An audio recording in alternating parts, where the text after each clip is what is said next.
নমস্কার বন্ধুরা, আমার নতুন ব্লগে আপনাদের সবাইকে স্বাগত জানাই। আশা করছি ভালো আছেন সবাই, যে যেখানে আছেন। আমার শ্বশুরমশাই সকালবেলাতে উপরে আমাদের সঙ্গে দেখা করতে এসেছিলেন। তো এখন কি হয়েছে, এই যে একটা হোল্ড করে রাখার মানসিকতা, সেই জায়গাটা থেকে উনি নিজেকে মুক্ত করেছেন। এই যে জিনিসটা হয়েছে, যার ফলে আমার এই ডিপ ক্লিন করা বলুন বা ডিক্ল্যাটার করা যে গল্পটা, সেটা অনেক বেশি সুবিধাজনক হয়েছে। আজকে দেখতে পাবেন আপনারা সেটাও। তো যাই হোক, উনি সেটা যে আমাকে অনুমতি দিয়েছেন, সেই জন্য আমি ওনার কাছে গভীরভাবে কৃতজ্ঞ সারা জীবনের জন্য। আগে আমি ছিলাম যে বারান্দা বাগানের ফুলটা থাক, এরকমভাবেই থাকুক, তাহলে আর বারান্দা বাগানের ফুল দিয়ে পুজো না করলেই ভালো, এটা বেশ দেখতে ভালো লাগে। তো তারপর আমি দেখলাম যে ফুল না তুললে ফুলের যোগান কমে যায়, গাছ নিজেই ফুল কম দেয়। এই যে দেখুন, কালকে তুলিনি, ফুলগুলো সব নিচেতে পড়ে আছে। বাইরে তো কিছু পড়েইছে। এবং কালকে যেহেতু এটা কিন্তু আমি দেখেছি, কয়েকদিন হলো দেখছি যে যেদিন আমি ফুল তুলছি না তার পরের দিন কিন্তু ফুল কমে যাচ্ছে, আর যেদিন ফুল তুলছি তার পরের দিন ঝাঁপিয়ে ফুল আসছে। আজকে সুতরাং তুলে নেব। আজকে ফুল যথেষ্ট পরিমাণ কম। আজকে সাদা জবাতে একদমই ফুল নেই, গোলাপি জবাও নেই, কিন্তু গেরুয়া জবাই দুটো আছে, সেটা বাইরের দিকটায়। যত্ন করি তো, ঠাকুরের চরণে দিতে ভালোই লাগে, কিন্তু খারাপ লাগে হচ্ছে এরকমভাবে নিচে পড়ে থাকছে এটা দেখতে। বাইরেতেও আরও অনেকগুলোই পড়ে আছে, কিন্তু ঠিক আছে, এটা আমি দেখার জন্যই কিন্তু কালকে ফুলটা তুলিনি। মানে কয়েকদিন হলো দেখছি, কিন্তু আপনাদেরও দেখাতে হবে, আমি আর একবার একটুখানি দেখে ব্যাপারটা কনফার্ম করি, সেই জন্যই তোলা হয়নি। আর নিচে আমার আমেরিকা মেলিয়া এখনও পর্যন্ত দেখা হয়নি, সেটা দেখতে যাই। নমস্কার বন্ধুরা, আমার নতুন ব্লগে আপনাদের সবাইকে স্বাগত জানাই। আশা করছি ভালো আছেন সবাই, যে যেখানে আছেন। আজকে আমি খুব তাড়াতাড়ি চান করে নিচ্ছি। চান করে নিয়ে তারপরে সমস্ত কাজকর্মগুলো শুরু করছি। সেটা আমার সুবিধা হচ্ছে, সত্যি কথা। তো সেই জন্য, যদিও জামাকাপড় কয়েকবার করে ছাড়া হচ্ছে, কিন্তু এত রোদ্দুর এবং এত গরম, সকালবেলা উঠে ছাদে গিয়ে কটা কাপড় মেলে এলাম, ওই বিছানা চাদরটা, তোমরা তাতেই ঘেমে ঘেমে একাকার কাণ্ড। ঘরের ভেতর অত না বোধ হলেও যারা বাইরে যাচ্ছে তাদের তো সত্যিই মানে অবস্থা সেই রকমই। আবার এটাও ঠিক, বাইরে বেরিয়ে গেলে তখন আবার গরমের অনুভূতিটা এতটা নেই, যতটা অনেক সময় এই ঘরের কাজ করতে গেলে যেটা হয়। ওই আর কি, সবাই নিজের নিজের জায়গায় নিজের অবস্থানে অ্যাডজাস্ট করেই নেয়। তো এখন আপাতত আমি একটুখানি চান করে নিয়ে আমেরিকা মেলিয়া দেখতে যাই, তারপরেতে কাজকর্মগুলো শুরু করি। কাজকর্ম শুরু হয়েই গেছে, ব্লগের কাজকর্ম শুরু করি, বা ক্যামেরা তুলে যে কাজগুলো হয় আর কি, সেইগুলো। যদিও যা কাজকর্ম আছে সেগুলো সব যে ক্যামেরা ধরা যাবে তেমনটা নয়। বললাম তো, মোবাইলটা আমার মা লক্ষ্মী, কোথায় রাখবো আমি ঠাউর করতে পারি না মাঝে মধ্যে। তো আমাদের মিনামাসি আজকে কী রান্না করে খাওয়াচ্ছে আমাদেরকে? আমাদের রান্না আজকে ওই রকমই, কিন্তু তবু কও মাসি কও, আমার ভীতি দেখো, আমার ভীতি দেখো, কী রান্না হচ্ছে বলো। বাবা কি ভাও খাচ্ছ গো? ডালের এটা কি ছাড়ছে? এটা হচ্ছে বাবা কতগুলো আলু, মা গো মা, একটাই আলু দিচ্ছি। দাদা আমি কেউ আলু খাই না। আচ্ছা যাই হোক, আচ্ছা মিনামাসি একটু ভাও খাচ্ছে, মিনামাসি ভাও খাচ্ছে। এই দেখো করলাম ডাল, এই যেটা আমার মেয়ের জন্য আলু ভাজা। হ্যাঁ হ্যাঁ, আলু ভাজা আমার আলপনা দিয়েও খাবে। আলু ভাজা, করলা ভাজা, ভাত, আমার ভাত, ডাল, সয়াবিন, ডিমের ঝোল, আর নিচের থেকে সারা কাটা হয়নি, আর নিচে থেকে আজকে পাবদা মাছ দেবে। জামা কাপড় কাচাটা আমি মেশিনে দিয়ে দেওয়াতে ওর অনেকখানা সময় বেঁচেছে, এবং যার ফলেতে অনেক তাড়াতাড়ি এসে বলছে মামি চলো তাড়াতাড়ি এখন করে ফেলি। তা আমি দেখলাম এখন আমার নিজের যেটা এখন আমাকে চান্নে ঢুকতে হবে এইসব না ভেবে, এখন করা যখন হচ্ছে, যখন যেটা করা সেটা করে ফেলাই ভালো। মেয়েটা খুব সাহায্য করেছে, ইনফ্যাক্ট আলপনা দিয়েও আমাকে খুবই সাহায্য করেছে আজকের দিনটাতে। তবে আজকে আলপনা দির খুব একটা রান্নার চাপ ছিল না। তো যাই হোক, ঠিক আছে। এখন এই যে এইগুলো সমস্ত কিছু যে ভেতরে ঢোকাচ্ছে, এটা মামুনির পক্ষেই সম্ভব, কিন্তু কারণ এটা আলপনা দিয়েও সম্ভব না। আলপনাদির বয়স হয়েছে তো, আগের চেহারাটা অনেক আর নেই, একটু ভারী হয়ে গেছে। আমার পক্ষে তো নয়ই।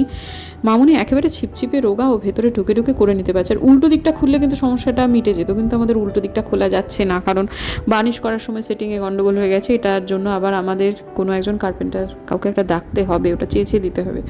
তো যাই হোক, এখন আপাতত আজকের দিনটা তো ও মানে ডিভানে যেটুকু ঢোকানো ছিল আজকের দিনের জন্য সেটা ঢোকানো হলো। কতটা খালি ছিল, মানে কতটা ভর্তি ছিল, এবং এখন অনেকটাই খালি হয়েছে। যেগুলো জিনিসগুলো প্রয়োজনীয় সেগুলোই ঢোকানো হচ্ছে। তো তারপর আমি চলে এলাম স্নান না করেই এইখানটাতে, কারণ উপায় নেই আসলে, করতে হবে, আমাকে এইভাবেই করতে হবে। কারোরই এখনও চান হয়নি।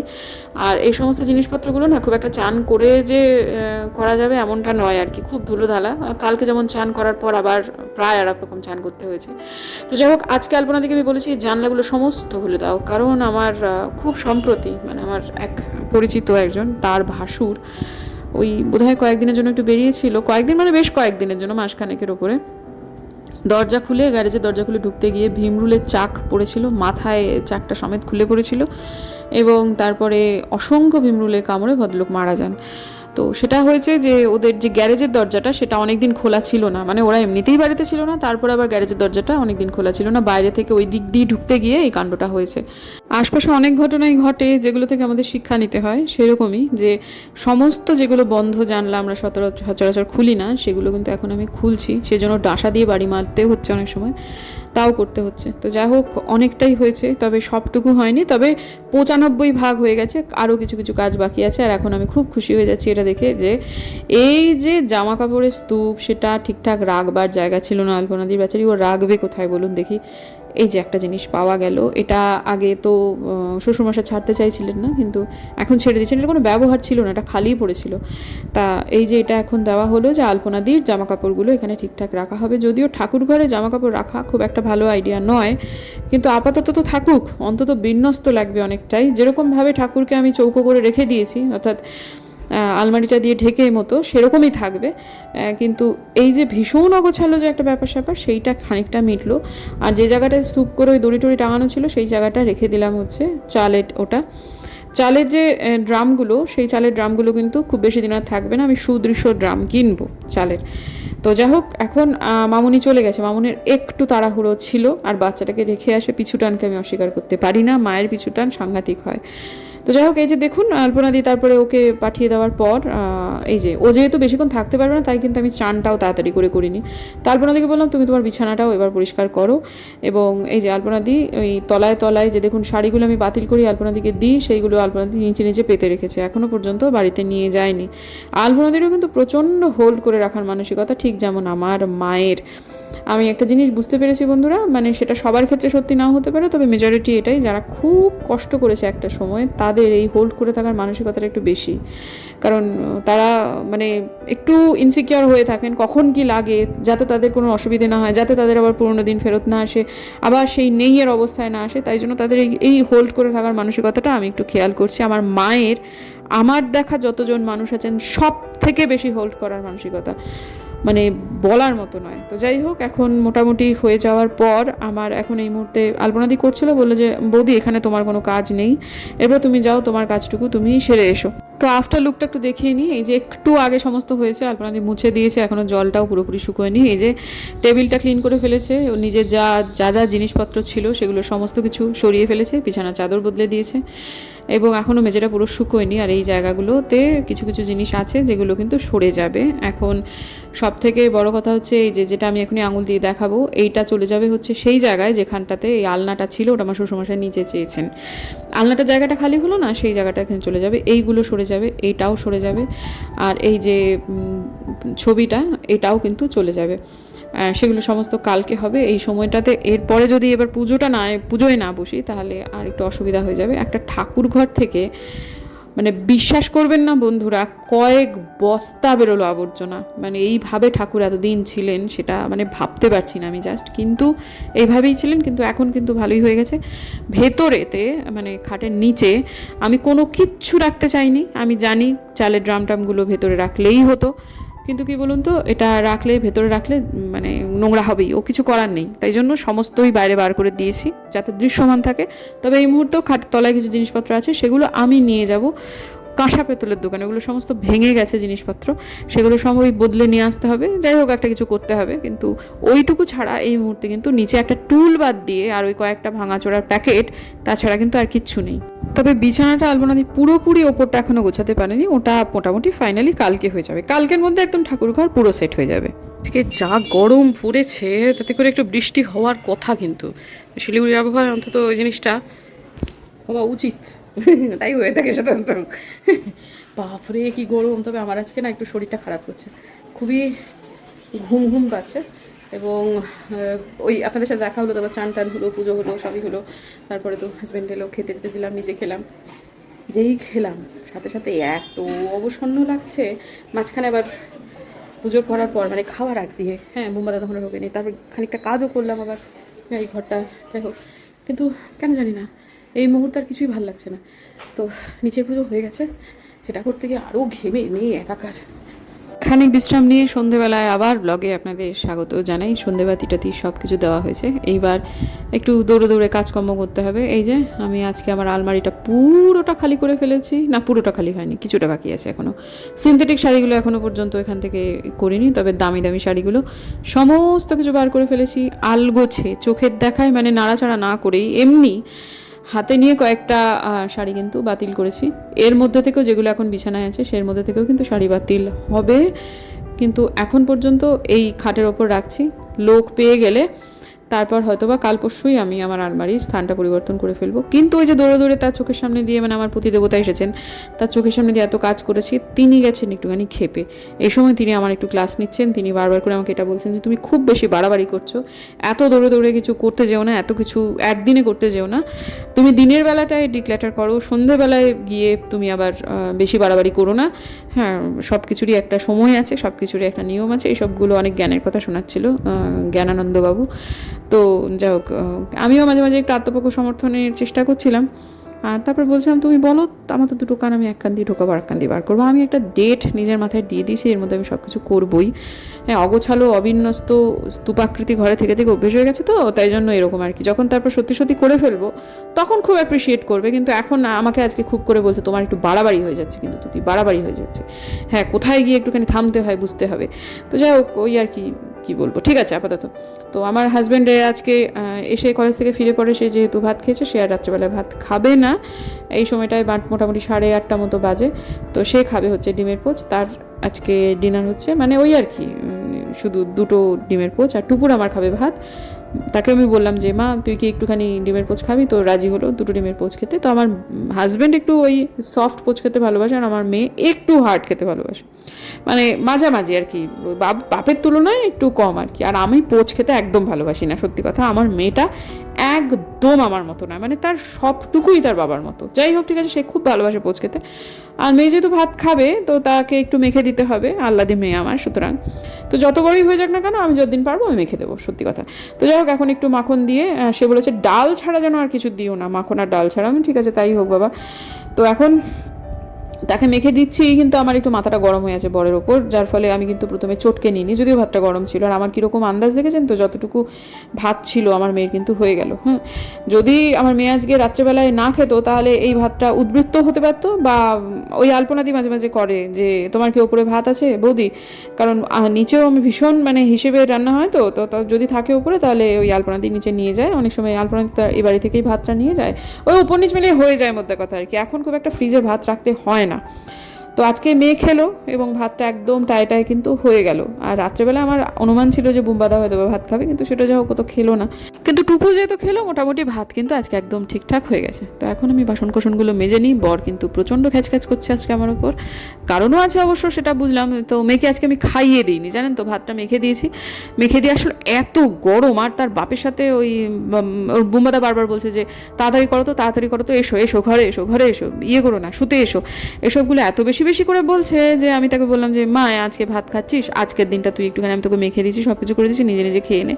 মুখটা একটু বেজারই হলো তার, কিন্তু ঠিক আছে, মেয়ে আমার লক্ষ্মী আছে, শুনে সব কথা মোটামুটি। তো যাই হোক, ঠিক আছে, অনুরোধই করেছিলাম, সে সুন্দর শুনেছে সেটা। তারপর আমাকে দিয়ে গেল। এবার সমস্ত কিছু জিনিসপত্রগুলো জায়গা মতো রেখে দিয়ে এইটুকু প্রাত্যহিক তো করতেই হবে। আজকে কিন্তু কোনো কিছু স্পাইস আমি ভেজাবো না, আর না আমন্ড ভেজাবো, না কিসমিস ভেজাবো, কারণ এত গরম টুকুর খেতে যায় না আজকাল এগুলো। একদম ওই আমন্ড দেখে মুখটা কেমন একটা করে। আর সকালবেলায় আজকে বুম্বাদা যেটা ভিজিয়েছিল সেটা খেয়ে যায়নি, জানেন তো। ঠিক আছে, আমি দেখলাম যে মাঝে মাঝে একদিন দুদিন একটু বাদ দিতে হয়, আজকে সেরকমই না হয়, একটু বাদ দিয়েই দেওয়া যাক। তো একটু জল টল খেয়ে নিলাম, নেওয়ার পর তারপরেতে এখন এত গরম, একটু ঠান্ডা হই, তারপর মায়ের সাথে একটু কথা আছে, তারপর আসছি আপনাদের সামনে। আজকে যতই এসি চলুক ঘরে, কোনোভাবেই কিন্তু মানে রান্না করে ঘুমানো যাবে না, অসম্ভব ব্যাপার, এত গরম আজকে। মা বললো দিনহারা তো একই রকম গরম, গাছগুলো তো একটু জল দিতে হবে, কারণ গাছগুলো সাদা হয়ে গেছে, শুকিয়ে গেছে। আজকে জল দেওয়া হয়নি, কালকে ধারা স্নান করানো হয়েছিল, তারপরেই ওরকম। এখন টানা কদিন কি হয়েছে, মানে রোজ জল না দিয়ে দিয়ে অভ্যেস হয়ে গেছে। তো আবার এই ঘরটাতেও একটু কাজ আছে, এই ঘরটা খুবই অগোছালো অবিন্যস্ত হয়ে আছে। এই যে এখন এই যে করবো, এখন আবার বুম্বাদা আবার রাগারাগি করবে। আমাকে একটু বলে দিল তাড়াতাড়ি শুতে হবে, তাড়াতাড়ি আমার কিন্তু একটু বেশি বেশি করে ফেলছো তুমি, আমাকে তাই বলছো।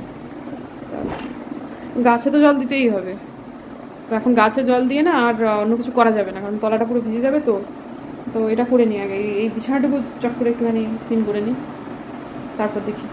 জানি না বরের এত ভালোবাসা কোথা থেকে এসছে আমার উপর। সে বারবার করে আজকে আমাকে বলছে তাড়াতাড়ি শুতে এসো, তাড়াতাড়ি শুতে এসো। আমার খুব রাগ ধরেছে। আমি শোনো, তুমি কলেজে যখন যাও আমি তোমাকে বলি তুমি এই ক্লাসটা এরকমভাবে কেন নিচ্ছ, ওই ক্লাসটা কেন এরকম নিচ্ছ, আমাকে আমার কাজটা করতে দাও তো বাপু। তোমাদের খাওয়া দাওয়া হয়ে গেছে, এবার তুমি পেট চুক্তি করে শুয়ে পড়ো। কিন্তু না, আজকে সে খুব খ্যাচখ্যাচ করছে। যাই হোক, ঠিক আছে, কেন বা এরকম করছে কে জানে। তো ঠিক আছে, আপাতত একটু কাজটা তাড়াতাড়ি করছি। অন্যদিন যেভাবে করে আমি মানে কাছে টাছে জল দিই ধুয়ে শুয়ে, আজকে সেরকম কিচ্ছু দিতে পারলাম না। দেখলেন তো, একদম হুড়ুর করে জল ঢেলে দিলাম। কি আর করবো বলুন দেখি। তো যাই হোক, ঠিক আছে, আপাতত মিটিয়ে দিলাম। এবার যাই, ওই আর কি, আপনাদের সাথে ব্লগটা এন্ড করি এবং তারপর ঠিক আছে স্নান টান করে শুতে যাই। ডাকছে সে, জানি না কেন, রাত বেশি হয়নি, এত রাগারাগি করছে আজকে। তোমার সব কিছুতেই বাড়াবাড়ি, এত সব কিছু একবারে করা। মাথায় যে ডেটটা ঢুকিয়ে নিয়েছো সে ডেটটাকে মুছে নিজের মতো করে কাজ করো। ওই ডেটের জন্য তুমি ছুটে ছুটে বেড়াচ্ছ। কেন এরকম বলছে কে জানে। এখন কাজটা করতে গেলে এভাবেই করতে হবে। তারপর আবার মায়ের সঙ্গে আজকে আমার লেগে গেল ঝগড়া। এই সন্ধ্যেবেলাটার পরে আর ভালো গেল না দিনটা। মার সাথে ঝগড়া লাগলো কি জন্য, খালি নিতান্ত অভিমান থেকে। কিছুতেই আমার কোনো কিছু অ্যাপ্রিসিয়েট করবে না, খালি নিজের দিকে ঝোল টেনে কথা বলে। আমার খুব রাগ হয়ে গেছে আজকে। আমি ওটা শুনেই বোধ হয় বর আমার আরও খেপে গেছে নাকি কে জানে। অবশ্য আমার সাথে রাগারাগি কারণ হিসেবে সেটা দেখাচ্ছে না, যদি সে স্পষ্টতই সেগুলোই বলে থাকে। কি না, মার ওই আমাদের দুটো তো ঢোকবার গেট, একটা হচ্ছে আমাদের সদর যে একদম বাইরে যে গেটটা আছে, যেটার উপরে মাধবীলতা আছে, সেটা আমাদের একটা গেট। একটা টিনের পার্টিশন করা আছে। দিনহাটার বাড়িতে যারা নিয়মিত ব্লগ দেখেন তারা বুঝবেন, দিনহাটার বাড়িতে এবার একটা টিনের পার্টিশন করা আছে। সেদিক দিয়ে আর একটা গেট আছে, ওটাতে ভাড়াটেরা ব্যবহার করে। সে ওই যে বাইরের যে পাঁচিলের সঙ্গে কানেক্ট করা গেটটা, সেই গেটটা হচ্ছে টিনের। ভাড়াটেরা কখনো দরজা বন্ধ করে, কখনো দরজা খোলা থাকে, মানে ওটা খুব একটা ভালো নয় আর কি। তা আমি এটা মাকে বলেছিলাম যে মা, ওটাকে কিন্তু তোমার সিকিউরিটির জন্য ব্যাপারটা ঠিকঠাক লাগছে না আমার, তুমি ওটাকে একটা লোহার দরজায় কনভার্ট করো, মানে বাইরের দরজাটা একবারে পাঁচিলের সঙ্গে যেটা লাগোয়া আছে। তো এখন মার মনে ধরেছে, মা সেটা করেছেন। আমি তারপর আজকে একটু কথায় কথায় যে মা সেটাকে তৈরি করিয়েছে, একজন এসে দিয়ে গেছে, মানে অর্ডার দিয়েছি সে, তারপরে আজকে সেটাকে সেট করা হয়েছে। সেট করার পরে তারপর সেটা মোটামুটি বেশ কিছুদিন লাগবে ওটা সেট হতে। তবে দরজাটা ওই জায়গাটা সিল হয়ে আছে। এখন যে আমাদের ভাড়াটে, সে আমাদের দরজাটা দিয়ে যাতায়াত করছে। তা ঠিক আছে, এই অবধি। তা আমি খালি একটু মজা করে বলছি, মা দেখো আমার মাথায় কত বুদ্ধি, তোমাকে আমি ওই আমাদের একটা ছিল দিনহাটার বাড়িতে, আমাদের রান্নাঘরের দিকে একটা দরজা ছিল, যেটার সাথে আমাদের তো পুটিমারির বাড়ির সেট আপটা যেরকম ছিল, আমরা কলপাড়ে সমস্ত কাজকর্ম করতাম, আমাদের ট্যাপ কলের ব্যাপারটা কম ছিল। তো বাবার যখন শুরু হয়েছিল ওই বাড়িতে থাকা, তখন এটা মনে হচ্ছিল আবার বোধহয় আমরা ওই টিউবওয়েলেতেই সব কিছু করবো বলে রান্নাঘর থেকে টিউবওয়েলের সাথে কানেক্ট করা যায় এরকম একটা শর্টকাট রাস্তা করেছিল। সেটা ছিল কাঠের, কিন্তু আমাদের ড্রেনের সঙ্গে স্পেসটা কম ছিল, প্লাস ড্রেনের ওপর দিয়ে যেতে মা কোনোভাবেই ইচ্ছুক ছিল না, জন্য ওই দরজাটা বন্ধ থাকতো। বাবাকে অনেকবার বলা হয়েছে, আমার বাবা খুব একটা কথা শোনার লোক ছিলেন না, তিনি যেটা মনে করবেন তিনি সেটা করবেন, এরকম একটা ব্যাপার। তো বাবা চলে যাওয়ার পর আমি বললাম, মা দেখো তোমার কিন্তু সিকিউরিটির ব্যাপার আছে, এই দরজাটা বজ্রটনি ফসকাগের হচ্ছে, এটা একটা কাঠের দরজা, ওদিক দিয়ে যে কেউ এসে ধাক্কা মারি খুলে দিতে পারে, তুমি কিন্তু এটা বন্ধ করো। তখন আমার মায়ের দিশেহারা একটা সিচুয়েশন, সেই রকম অবস্থায় আমি জানতাম যে এরকম সময়ে মার সিকিউরিটিটাই প্রধান কাজ। সেই সময়টাই আমার মনে আছে আমি টাকা তুলে খামে করে করে আলাদা আলাদা করে ভরে ভরে রেখে এসেছিলাম লিখে লিখে। এটা তোমার সিমেন্টের খরচ, এটা বালির খরচ, এটা রাজমিস্ত্রির খরচ, এটা খরচ। তখন আমি চাকরি করতাম।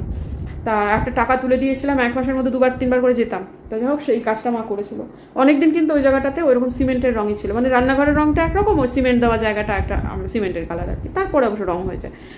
তা যাই হোক, তো সেটা মা করেছে। তারপরে মা খাবার ঘরের দিকের সাথে কিন্তু ভাড়াটেদের সাথে ওপর নিচে, কারণ বেশি কোন ভাড়া থেকে তো আমরা নিয়ন্ত্রণ করতে পারি না, তারা আসে দরজা খুলে সব রেখে চলে যায়।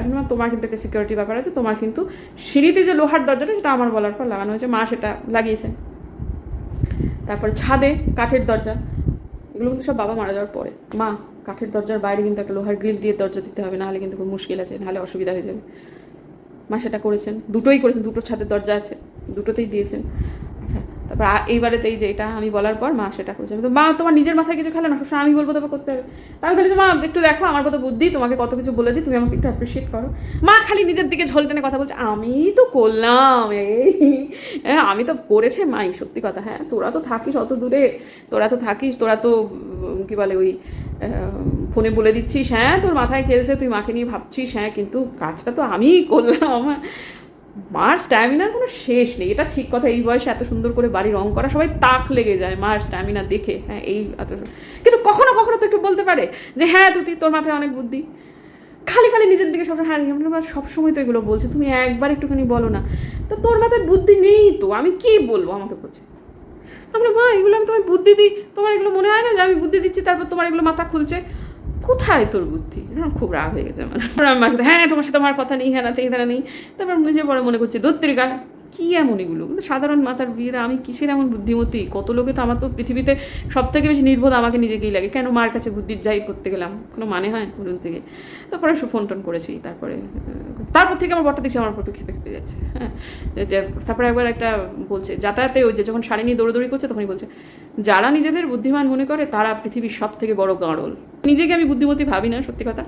আমি নিজেকে বোকাই মনে করি, কারণ সেই বোকামি ইয়ে করে আমার ঠাকুরের কাছে বলা যে ঠাকুর আমি পৃথিবীতে সর্বোচ্চ গাঁড়লদের মধ্যে একজন, সর্বোচ্চ নির্বোধদের মধ্যে একজন, তুমি আমার মেয়েটার দায়িত্ব নাও। সেই বলেই ঠাকুরের কাছে সমর্পণ, আমার মেয়ের 10th আগে যেন আমার মেয়ের দীক্ষাটা হয়ে যায়, তুমি আশ্রয় দাও। এটাই বলেই আমি তখন ঠাকুরকে নিবেদন করছিলাম সব কিছু। আমার মনে পড়ে এখনও, সত্যি তো কী আর এমন। তো যাই হোক, তারপর অবশ্য মিটেও গেছে মায়ের সঙ্গে, কিন্তু আমার বরটা হেভি খ্যাচখ্যাচ করছে। এই যে এতক্ষণ ধরে কথা বলছি, ও বুঝতে পারছে যে আমি কথা বলছি, তাই কিছু বলছে না, নাহলে কিন্তু ও, যাই হোক ঠিক আছে ঠিক আছে বন্ধুরা, দেখা হচ্ছে বরং কালকে। হ্যাঁ এবার আমি কিন্তু সিরিয়াস গাল খাবো। দেখা হচ্ছে কালকে একটা নতুন ব্লগে। পুরোটা নিচটা ভিজে গেছে। যদি আমার ভিডিও ভালো লাগে তাহলে সাবস্ক্রাইব করবেন, পাশে নোটিফিকেশন বেলটা অন করবেন, যাতে ভিডিও দিলেই নোটিফিকেশন চলে যায় আপনাদের কাছে। দেখা হচ্ছে আগামীকাল।